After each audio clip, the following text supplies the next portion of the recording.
बासी खाना। मेहमानों के आने पर तरह तरह के व्यंजन बनाने वाले, धूमधाम से स्वागत करने वाले लोग तो आपने बहुत देखे होंगे। लेकिन क्या आपने कभी कोई ऐसा परिवार देखा है जो मेहमानों का स्वागत धूमधाम से नहीं बल्कि हफ्तों पुराने फ्रिज में रखे हुए बासी खाने से करे? अरे भाई, ज्यादा कंफ्यूज होने की जरूरत नहीं है। चलिए आपको पूरी कहानी ही सुना देते हैं। सक्सेना जी बड़े सीधे साधे आदमी। दरवाजे के सामने से अगर कोई पड़ोसी गुजर जाए तो उसे भी रोक कर दुआ सलाम जरूर करते। एक दिन सक्सेना जी अपने दरवाजे पर बैठे धूप सेंक रहे थे, तभी पड़ोस में रहने वाले श्रीवास्तव जी वहां से गुजरते हैं। अरे नमस्कार भाई साहब, कैसे हैं आप?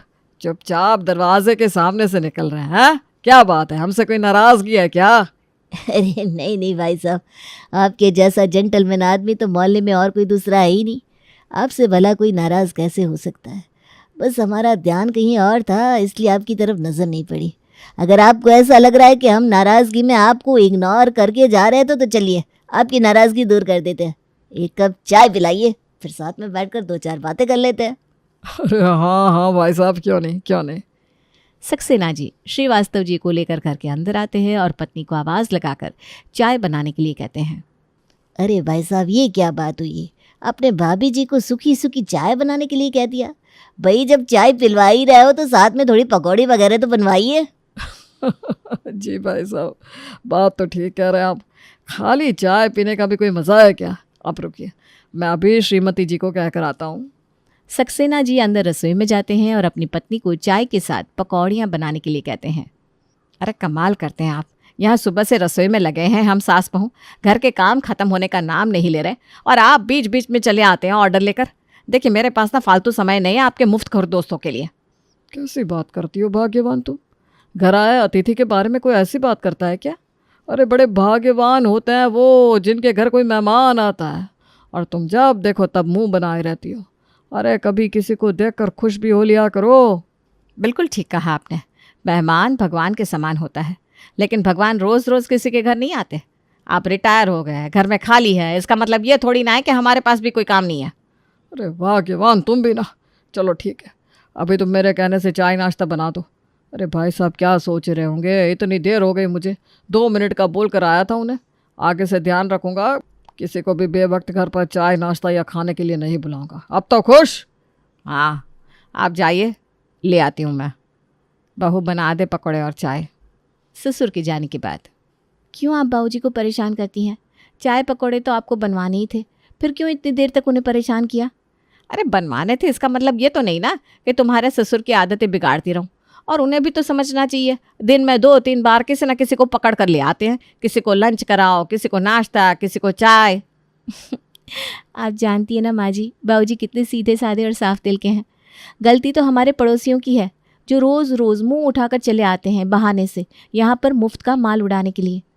क्या करे बेटा, बाहर वालों को तो कुछ कह नहीं सकते, इसलिए तुम्हारे बाबूजी को ही कहकर अपना गुस्सा निकाल लेती हूँ। अच्छा सुन, तू पकौड़े बना रही है ना तो थोड़ा एक्स्ट्रा बना लेना। क्यों माँ जी, एक्स्ट्रा क्यों बनवाना है? आपकी भी खाने की इच्छा है क्या? अरे नहीं बेटा, मेरा तो ये सब खा खा कर मन भर गया है। हर रोज़ ही तुम्हारे बाबूजी किसी न किसी के लिए पकौड़े बनवाते हैं, कितना पकौड़ा खाएगा कोई। तुम ऐसा करो, एक्स्ट्रा पकौड़े बना कर ना फ्रिज में रख दो। जब कोई मेहमान आए उन्हीं पकौड़ों को गर्म करके सर्व कर देना। अरे भाई हमारे पास और कोई काम नहीं रहता क्या? दिन भर मेहमानों की आव भगत करते करते मैं तो तंग आ गई हूँ। माँ जी आइडिया तो आपका अच्छा है। सास के कहने पर बहू एक्स्ट्रा पकौड़े बना लेती है और उन्हें एयर टाइट बॉक्स में पैक करके फ्रिज में रख देती है। श्रीवास्तव जी को चाय नाश्ता कराए हुए अभी कुछ ही देर हुई थी कि बहू को बाहर हॉल से बाबूजी के साथ किसी की बात करने की आवाज़ सुनाई देती है। लगता है फिर कोई मेहमान आ गया, अभी बाबूजी की आवाज़ आएगी। चाय नाश्ता बनाओ। माँ जी ना वैसे ठीक ही चिड़चिड़ करती है। अरे कोई कितना आओ भगत करेगा मेहमानों की, हमारे घर में तो लिमिट ही पार हो गई है। बहू ने रसोई की खिड़की से झांक कर देखा तो सामने पड़ोसी गुप्ता अंकल बैठे हुए थे। और बहन जी क्या बात है, आजकल बहुत शॉपिंग हो रही है। ऐसी कोई बात नहीं है भाई साहब, आपसे किसने कहा? अरे कोई क्या कहेगा, हमने खुद देखा कल आपको रिक्शा से उतरते हुए। रिक्शा वाला कोई सामान भी उतर रहा था भारी भरकम। हमने तो सोचा जाकर देख कर आए भाभी जी क्या खरीद कर लाई हैं। अरे वो क्या है ना, सर्दी का मौसम आ गया है, गीज़र थोड़ा प्रॉब्लम कर रहा था। तो नया गीज़र लेकर आए हैं बाज़ार से। अरे वाह वाह भाभी जी, नया गीज़र आ गया और आपने बताया तक नहीं। भाई नया गीज़र आने की पार्टी तो बनती है, इसी बात पर खिलाइए कुछ मसालेदार सा। अच्छा ऐसी बात है। ठीक है बैठिए भाई साहब, बनवाते हैं कुछ बहू से। इतना कहकर कौशल्या रसोई में आती है। देख लिया बहू तूने, ज़्यादा आव भगत करो ना तो पड़ोसी मुँह ही लग जाते हैं। अब इन्हें गीज़र खरीदने की भी पार्टी देनी पड़ेगी। वैसे क्या बना रही है तू खाने में? माँ जी मैं तो आलू गोभी की सब्ज़ी बना रही थी। हाँ तो ठीक है ना, कोई छप्पन भोग बनाने की ज़रूरत नहीं है। तो ऐसा कर थोड़ी सी दाल और डाल दे, दाल चावल सब्जी रोटी बनाकर खिला देते हैं। बहू को खाने की हिदायत देकर कौशल्या वापस से जाकर हॉल में बैठ गई। अरे बहन जी बताया नहीं आपने क्या बनवा रही हैं दावत के लिए? बस कुछ खास नहीं भाई साहब, कुछ खास बन भी नहीं पाएगा। बहू को कह दिया है दाल चावल सब्जी रोटी सलाद सब तैयार करी है, कुछ देर में खाना लगा देगी। नहीं नहीं नहीं भाभी जी, ऐसा कैसे चलेगा? दाल चावल सब्जी रोटी की कोई पार्टी थोड़ी ना होती है। कम से कम पनीर की कोई डिश खिलाइए तब बात बना। गुप्ता जी की बेशर्मी देखकर अब तो कौशल्या का खून खोलने लगा, लेकिन सामने से मना करे भी तो कैसे। दांत पीसते हुए बेचारी वापस से रसोई में आ जाती है। सुन तो न लिया ही होगा ना बेटा, किसी दिन पड़ोसियों की हरकत से ही मेरे को हार्ट अटैक आ जाएगा।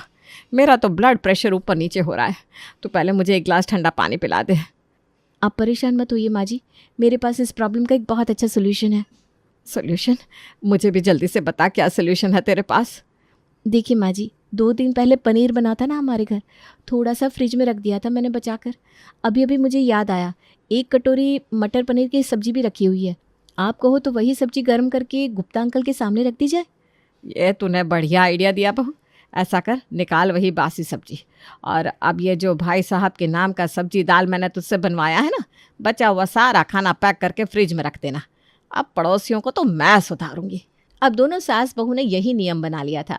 वो जानबूझकर घर में एक्स्ट्रा खाना बनाती, डिब्बे में पैक करके फ्रिज में भर देती, ताकि जब भी कोई मेहमान आए उन्हें कोई खास मेहनत ना करनी पड़े और फ्रिज में रखा हुआ बासी खाना गर्म करके मेहमानों के सामने सर्व कर सके। अगले दिन, माँ जी शांति आंटी आई हैं। हाँ बेटा तू बिठा शांति को, मैं अभी आती हूँ, अभी पूजा कर रही हूँ ना। कौशल्या पूजा करके आती है तो देखती है उसकी सहेली शांति ड्राइंग रूम में बैठी हुई चाय पी रही है। और सुनाओ शांति बहन, क्या हाल चाल है? बस हमारे हाल चाल तो बढ़िया है, तुम सुनाओ क्या चल रहा है? बस लगे हैं घर गृहस्थी संभालने में। भाई हमें कल पता चला तुमने गुप्ता जी को घर पर गीजर आने की पार्टी दी। ये तो सरासर गलत बात है।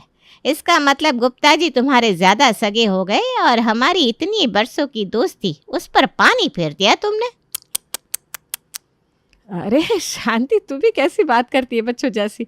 ऐसी क्या बात है?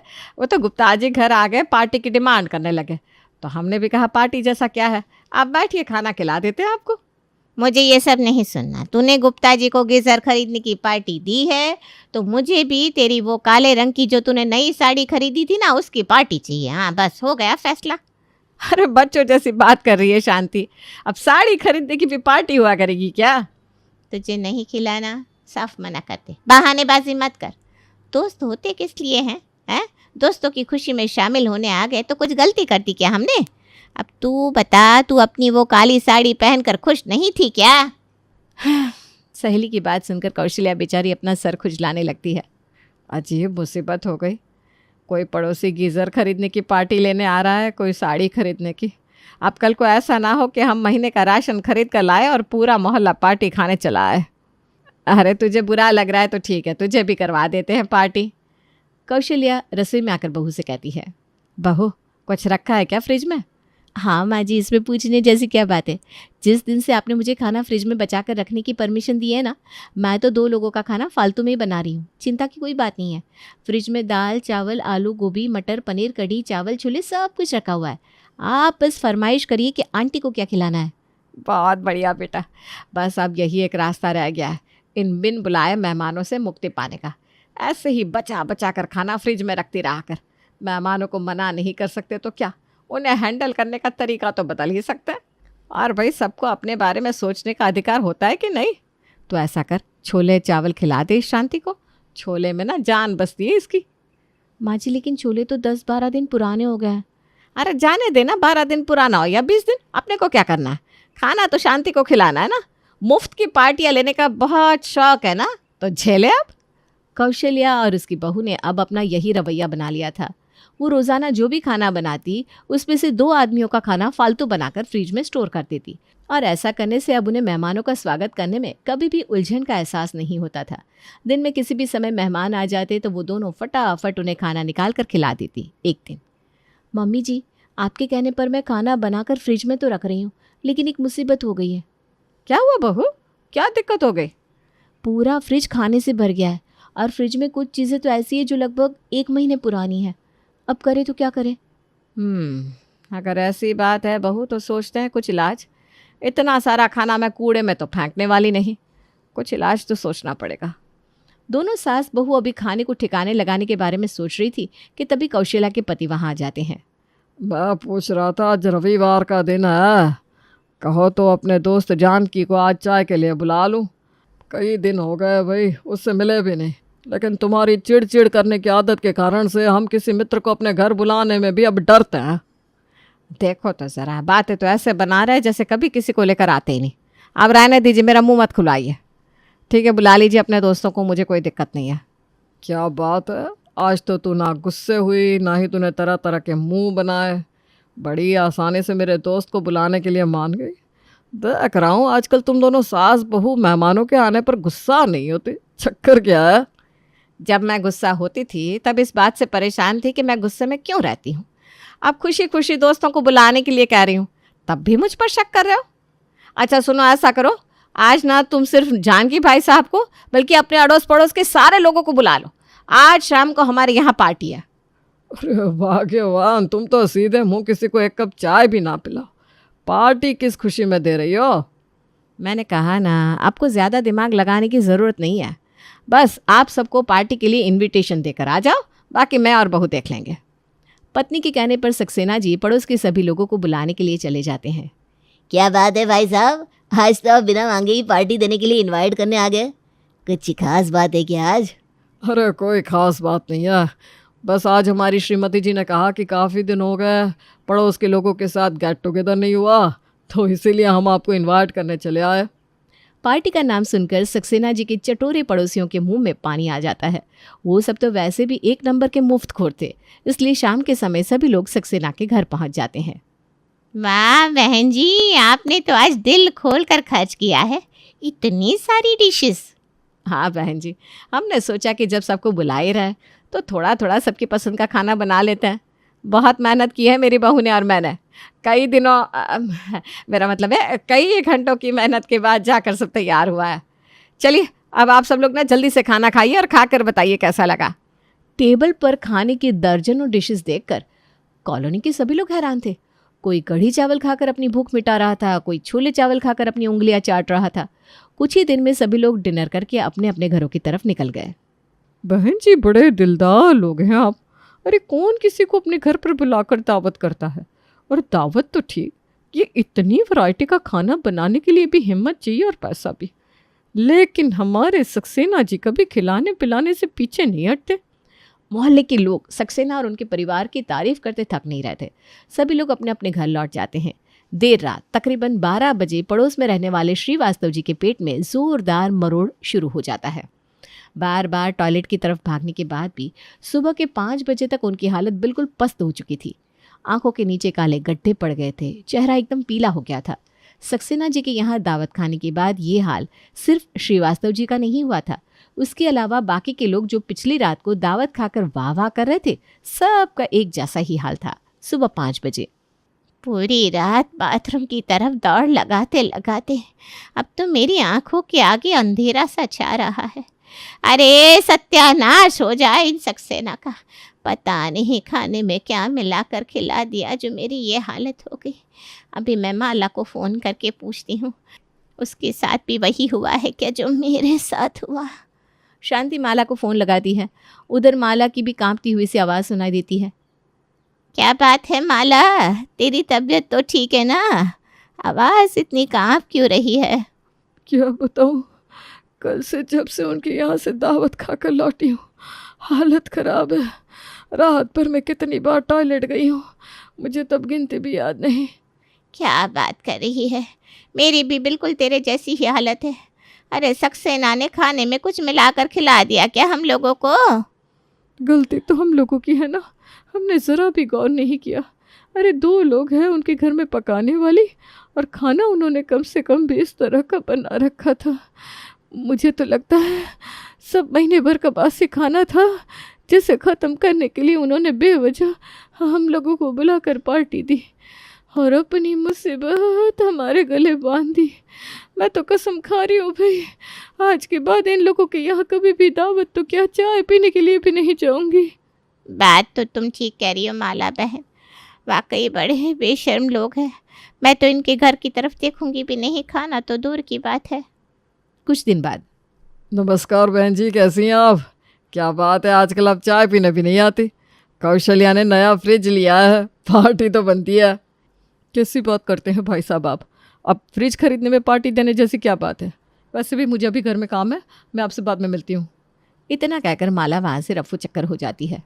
अरे कोई पागल ही होगा जो एक बार अपनी दुर्गति कराने के बाद फिर से खाने पीने के लिए तुम्हारे घर में आएगा। अरे भाई, इनके जैसे लोगों से तो दूर से ही राम राम सही है। अगली बार कुछ और मिला दिया तो क्या होगा। कौशल्या और उसकी बहू की चाल कामयाब हो गई थी। कोई अब उनके घर चाय तो क्या, पानी पीने भी नहीं आता था।